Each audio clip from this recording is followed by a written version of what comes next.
पिछले क्लास में जो है हम लोग दिल्ली सल्तनत को पढ़ रहे थे और दिल्ली सल्तनत के अंतर्गत जो है कुल 5 राजवंशों ने मिलकर शासन किया, जिसमें से 5 राजवंश थे गुलाम वंश, खिलजी वंश, तुगलक वंश, सैयद वंश और लोदी वंश। जहाँ तक हमको याद है हम जो है आप लोग को गुलाम वंश पढ़ा रहे थे और गुलाम वंश के अंतर्गत जो है कुतुबुद्दीन ऐबक को हम लोग पढ़ चुके थे, आराम शाह को हम लोग पढ़ चुके थे। तो आज के सेशन में जो है आराम शाह के बाद जो शासक बने इल्तुतमिश, तो इल्तुतमिश को हमको पढ़ना है, ठीक है। तो इल्तुतमिश एक इलवरी तुर्क मुसलमान था और जिस समय कुतुबुद्दीन ऐबक का निधन हुआ उस समय ये बदायूं का गवर्नर था। और कुतुबुद्दीन ऐबक के बाद जो है इल्तुतमिश गद्दी पे बैठा। इसका शासनकाल जो है 1211 से लेकर के 1236 तक रहा है। और जिस समय ये गद्दी पे बैठे, जिस समय ये सुल्तान बने, तो इनके सामने जो है अनेक बाधाएं उत्पन्न हुई, अनेक कठिनाइयों का सामना किया और इनका जो शासनकाल रहा है वो संघर्षों से भरा रहा है। लेकिन ये कभी भी हार नहीं माने, ये अपने योग्यता के बल पे अपने आप को एक योग्य शासक साबित करके दिखाया, ठीक है। तो जब इल्तुतमिश दिल्ली के गद्दी पर बैठे तो उस समय मुसलमान वर्ग के कुछ लोग, देखिए मुस्लिम वर्ग में जो था अलग अलग वर्ग के लोग थे। एक वर्ग था अमीर वर्ग, एक वर्ग था उलेमा वर्ग, ठीक है। ये सब जो था उच्च वर्ग के लोग थे और इसी के इशारे पे जो है सत्ता चलता था। तो जिस समय इल्तुतमिश गद्दी पे बैठा तो ये अमीर और उलेमा वर्ग के लोग जो हैं इल्तुतमिश का विद्रोह करने लगे कि हम जो है इसको शासक नहीं मानेंगे, ठीक है। क्योंकि याद कीजिए आप, गौरी का गुलाम कौन था?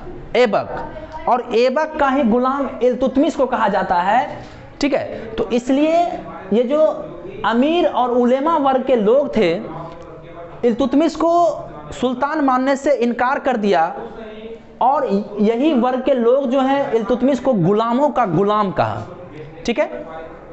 उसके बाद इल्तुतमिश क्या किया? इल्तुतमिश जो है 40 गुलाम को इकट्ठा करके एक संगठन बनाया, ठीक है। 40 गुलामों का एक संगठन बनाया जिसे कहा जाता है तुर्कान ए चिहलगामी, या उसी को हम लोग चालीसा दल के नाम से भी जानते हैं या चालीसा दल कहा जाता है। और चालीसा दल तैयार कर करके ये जो अमीर वर्ग के लोग थे इस पे आक्रमण किया, इसका दमन किया और उसके विद्रोह को दबाया, ठीक है। इसके बाद जो है देखिए इल्तुतमिश को ही दिल्ली सल्तनत का वास्तविक संस्थापक माना जाता है। इसलिए माना जाता है क्योंकि इससे पहले जो ऐबक और आराम शाह शासक बने थे वो अपना राजधानी लाहौर को बना करके शासन प्रशासन करते थे। लेकिन इल्तुतमिश जो है लाहौर के बदले दिल्ली को राजधानी बनाया और दिल्ली में बैठ करके अपना शासन प्रशासन चलाया। तो वास्तविक संस्थापक जो है इल्तुतमिश को ही माना जाता है, ठीक है। और ये सब जो है उत्तर भारत में ही ये सब चल रहा था। अब थोड़ा सा पीछे जाइए तो हमने आपको बताया था कि जब मोहम्मद गौरी पूरे उत्तर भारत को इधर जीत लिया था, अपना शासन प्रशासन चला रहा था, तो दक्षिण भारत में बख्तियार खिलजी को भेजा था आक्रमण करने के लिए। और बख्तियार खिलजी जो है 1203, 1204, 1205 ईस्वी तक में जो है बिहार, बंगाल सब पे आक्रमण किया था और वहाँ आक्रमण करके उस पर विजय भी हुआ था और वहाँ अपना शासन प्रशासन चला रहा था बख्तियार खिलजी। तो जिस समय इल्तुतमिश उत्तर भारत में अपना शासन प्रशासन चला रहा था उस समय बंगाल के शासक गयासुद्दीन आजम खिलजी था, ठीक है। तो इल्तुतमिश जो है गयासुद्दीन आजम खिलजी को बोला कि आप जो है मेरा अधीनता स्वीकार कीजिए, ठीक है। लेकिन बंगाल का शासक गयासुद्दीन आजम खिलजी जो है इल्तुतमिश के अधीनता को मानने से इनकार कर दिया। इस वजह से 1225 ईस्वी में इल्तुतमिश जो है गयासुद्दीन आजम खिलजी पर आक्रमण किया और उसको हराया, उस पर विजय प्राप्त किया। ठीक है, इसके बाद देखिए मोहम्मद गौरी के 3 प्रमुख गुलाम थे, ऐबक, कुबाचा, याल्दोज। तो गौरी का जब निधन हुआ था तो ऐबक सबसे बुद्धिजीवी था। ये वैवाहिक संबंध स्थापित कर करके याल्दोज कुबाचा के विद्रोह को दबा दिया था, लेकिन ये याल्दोज कुबाचा जो है फिर इल्तुतमिश का विरोध करने लगा, और जब विद्रोह किया इल्तुतमिश के खिलाफ, तो इल्तुतमिश जो है 1215 ईस्वी में तराइन के ही मैदान में याल्दोज और कुबाचा को परास्त किया और उसको बंदी बना करके मौत के घाट उतार दिया। इतिहास में इसी को तराइन का तृतीय युद्ध के नाम से जाना जाता है, और ये याल्दोज कुबाचा और इल्तुतमिश का जो युद्ध हुआ था ये 1215 ईस्वी में हुआ था। ठीक है, अब देखिए यहाँ पे आप देख रहे होंगे कि जब शासक बना तो अमीर उलेमा वर्ग के लोग इसके विरुद्ध थे।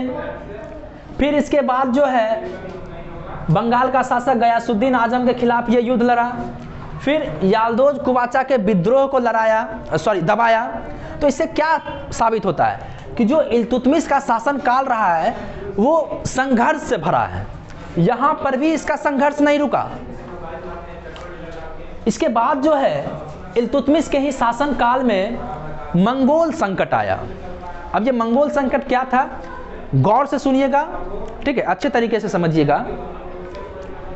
मंगोल जो है ये चीन के उत्तर पश्चिमी भाग में बहुत ही खूंखार, असभ्य, बर्बर, लड़ाकू जाति का था। ये भी मतलब बहुत ही क्रूर प्रवृत्ति का था। ठीक है, और मंगोल का जो शासक था उस समय वो चंगेज खान था। कौन था? Genghis Khan. बहुत एकदम क्रूर था, बहुत क्रूर। और इसका मूल नाम जो है तेमुचीनी था। इसके पिताजी का नाम जो है येसुगाई बहादुर था। और चंगेज खान सिर्फ मां का सम्मान करता था। इसके अलावा जो भी औरत होती थी उसके साथ सही व्यवहार नहीं किया जाता था, उसके साथ दुर्व्यवहार किया जाता था, क्योंकि ये असभ्य बर्बर जनजाति का था, लड़ाकू प्रवृत्ति का था, ये मारपीट में ही विश्वास करता था। और चंगेज खान अपने आप को ईश्वर का अभिशाप बताता है कि हम ईश्वर के अभिशाप हैं। तो चंगेज खान जो है मध्य एशिया में अपना साम्राज्य फैलाना चाहता था। तो मध्य एशिया में ही एक राज्य था ख्वारिज्म, और यहाँ का शासक था मंगबरनी। तो चंगेज खान जो है ख्वारिज्म पर आक्रमण किया। जब ख्वारिज्म पे चंगेज खान आक्रमण किया तो वहाँ का शासक मंगबरनी जो है मध्य एशिया से भाग करके भारत की तरफ आया। ठीक है, तो इसका मंगबरनी का पीछा करते करते चंगेज खान जो है भारत पहुंच गए। और उस समय भी भारत में किसका शासन था? इल्तुतमिश का।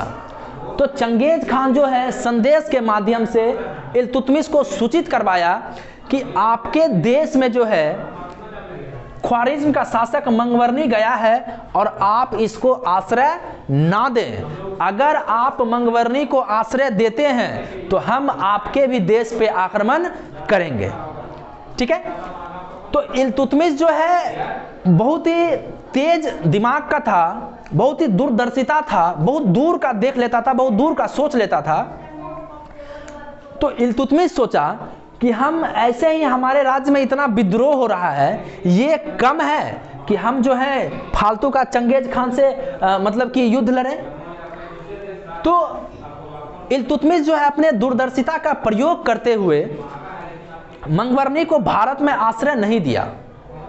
ठीक है, और संदेश के थ्रू चंगेज खान को संदेश भिजवाया कि हम जो है मंगबरनी को आश्रय नहीं दिए हैं।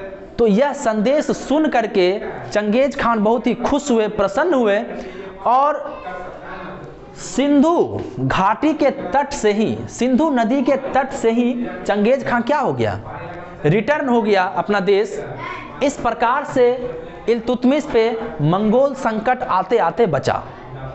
ठीक है, तो आप देख सकते हैं इल्तुतमिश के शासनकाल में कितना विद्रोह हुआ और किस तरह से अपना बुद्धि का इस्तेमाल करते हुए, अपने दूरदर्शिता का प्रयोग करते हुए किस तरह से सभी विद्रोह को दबा दिया।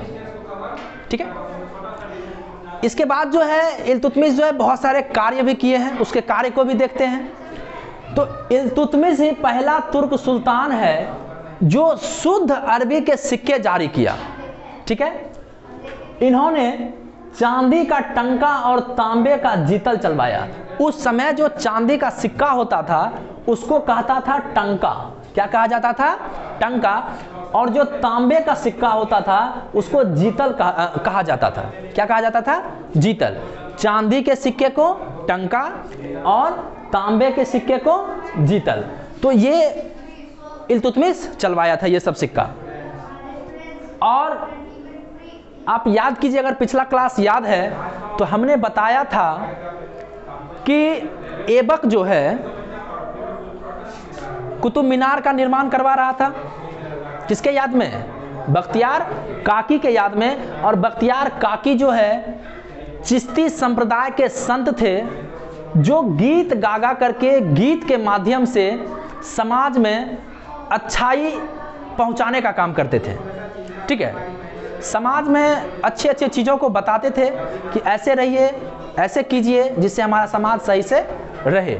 तो गाने के माध्यम से जो है चिश्ती संप्रदाय के संत जो थे बख्तियार काकी, उसी के याद में कुतुबुद्दीन ऐबक जो है कुतुब मीनार का निर्माण करवा रहा था। लेकिन कुतुबुद्दीन ऐबक का जो है चौगान यानी कि पोलो खेल खेलते समय घोड़ा से अचानक गिरने की वजह से मृत्यु हो गया था। तो कुतुब मीनार का जो निर्माण कार्य है वो 4 मंजिल तक ही हो पाया और वो अधूरा रह गया। तो उस अधूरे काम को जो है इल्तुतमिश पूरा करवाया। तो कुतुब मीनार के निर्माण का, ठीक है, कुतुब मीनार का जो निर्माण करवाया गया संपूर्ण तरीके से, उसका श्रेय भी किसको जाता है? इल्तुतमिश को जाता है। और इल्तुतमिश के दरबार में बहुत ही प्रसिद्ध इतिहासकार मिनहाज उस सिराज रहता था जिन्होंने तबकात नासरी की रचना किया था। और तबकात नासरी के अंतर्गत जो है इल्तुतमिश के प्रशासन के बारे में चर्चा किया गया है और गुलाम वंश के बारे में भी चर्चा किया गया है। ठीक है, इल्तुतमिश का बड़ा पुत्र महमूद था जो युद्ध में मारा गया था। और उसके याद में इल्तुतमिश जो है दिल्ली में सुल्तान गद्दी का मकबरा बनवाया। और इसके आगे जो है जब इल्तुतमिश मरा नहीं था, जिंदा ही था, तो वो अपने योग्य पुत्री रजिया सुल्तान को शासिका घोषित कर दिया था। ठीक है, लेकिन जब 1236 ईस्वी में इल्तुतमिश का निधन हुआ तो दिल्ली के जो लोग हैं वो रजिया सुल्तान को सुल्तान मानने से इनकार कर दिया। बोला क्या कि हम महिला को सुल्तान नहीं मानेंगे। और उसके स्थान पे इल्तुतमिश का ही एक पुत्र और था जिसका नाम था रुकनुद्दीन फिरोज शाह, जो कि बहुत ही विलासी प्रवृत्ति का था, बहुत ही नशेरी बात, एकदम शराब वराब बहुत पीता था, शराब शबाब का एकदम इसको जो है लत लगा हुआ था। तो बहुत ही नशीले प्रवृत्ति का था ये रुकनुद्दीन फिरोज शाह, जिसको कि दिल्ली का लोग जो है, दिल्ली के अमीर और उलेमा वर्ग के लोग जो है इसको शासक बनाया। और जब तक रुकनुद्दीन फिरोज शाह दिल्ली के गद्दी पर रहा तब तक उसकी माँ शाह तुर्कान का ही सब कुछ चलता था। मतलब जो भी डिसीजन लेना होता था, जो भी निर्णय लेती थी वो शाह तुर्कान ही लेती थी। और एक बात ध्यान रखिएगा, जो रुकनुद्दीन फिरोज शाह की माँ शाह तुर्कान है, इसका और रजिया सुल्तान के बीच में नहीं बनता था। ठीक है, तो जब तक रुकनुद्दीन फिरोज शाह शासक के पद पे रहा, शासक बन करके रहा, तब तक उसके शासन काल को कौन चलाए? शाह तुर्कान। यही चीज़ देखिए आप बाहुबली मूवी जो देखिए, बाहुबली मूवी में जो है शिवगामी देवी है, ठीक है, बेटा भले राजा के पद पे रहता है लेकिन चलता किसका है? शिवगामी देवी का, ठीक है। उसी प्रकार जो है रुकनुद्दीन फिरोज शाह जब तक शासन काल में रहा तब तक उसकी माँ का ही चलता रहा, शाह तुर्कान का। लेकिन इसके बाद जो है इसका शासनकाल ज़्यादा समय तक रहा नहीं। फिर रजिया सुल्तान जो है आम जनता के सामने आई, आम जनता के सामने लाल वस्त्र धारण करके आई और आम जनता से गुहार लगाई कि हमारे पिता जो हैं हमको शासिका बना करके गए थे, लेकिन ये विलासी प्रवृत्ति का जो शराब शबाब में एकदम तृप्त रहता है, आप उसको शासक बना दिए हैं, ये राज्य का क्या मतलब देखभाल करेगा?